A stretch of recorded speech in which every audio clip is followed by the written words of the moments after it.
Hi అండి. ఇది blouse piece main fabric అయితే బ్లౌజ్కి చాలా చిన్నది వచ్చిందండి. ఇదేమో దీనికి మోడల్ బ్లౌజ్ అయితే స్టిచ్ చేయమని చెప్పి కస్టమర్ అయితే చెప్పారు. ఇది princess cut and puff sleeves అయితే స్టిచ్ చేయాలి. ఇది మెయిన్ ఫ్యాబ్రిక్ని ఇలా ఈ విధంగా అయితే సైడ్కి వేసానండి. హ్యాండ్స్ ఇది పఫ్ స్లీవ్స్ ఎలా కట్ చేసుకొని ఇదిగోండి ఇది మెయిన్ అయితే పేపర్ మీద కట్ చేశాను. హ్యాండ్స్ ఎంత కావాలి అనేది.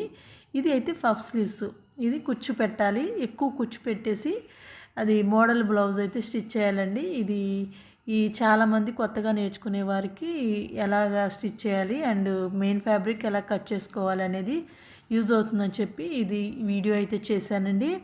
చూడండి ఇలా హ్యాండ్స్ ఎంత బాగా బొట్ట చేతులు ఇలా బటన్స్ పెట్టేసి బోట్ నెక్ బ్లౌజ్ అయితే స్టిచ్ చేశాను. ఇది ఓన్లీ మీకు పఫ్ స్లీవ్స్ అయితే పెట్టానండి. ఇది మీకు యూజ్ అవుతుందని చెప్పి వీడియో కనుక ఇంట్రెస్ట్ ఉంటే నా ఛానల్లో ఉంది చూసేయండి. ఈ వీడియో నచ్చితే లైక్ చేయండి. Thanks for watching.